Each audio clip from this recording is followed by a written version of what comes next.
सरकारी पैशाचं आणि एकंदरीत या विषयात जे निवडणुकीसाठी राजकारण सुरू आहे त्याच्यावरती प्रश्नचिन्ह निर्माण केले. आता लाडक्या बहिणीला फक्त 1500 रुपये आणि लाडक्या भावांना मला वाटतं 12वी पास झालेल्यांना 6000 आणि पदवीधरांना 10,000. आमची अशी भूमिका आहे, खरी गरज लाडक्या बहिणीला, ती घर चालवते. घरात भाऊ बेरोजगार, नवरा बेरोजगार, नोकऱ्या नाहीत.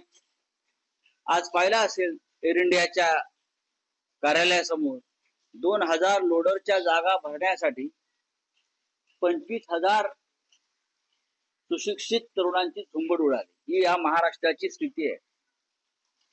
हे सगळे लाडके भाऊ आहेत. यांनाही 10,000 रुपये द्या आणि लाडक्या बहिणींच्या खात्यावर सुद्धा 10,000 रुपये टाका. 1500 ने काय होतं हो? मुख्यमंत्र्यांचं घर चाललं का 1500 रुपये?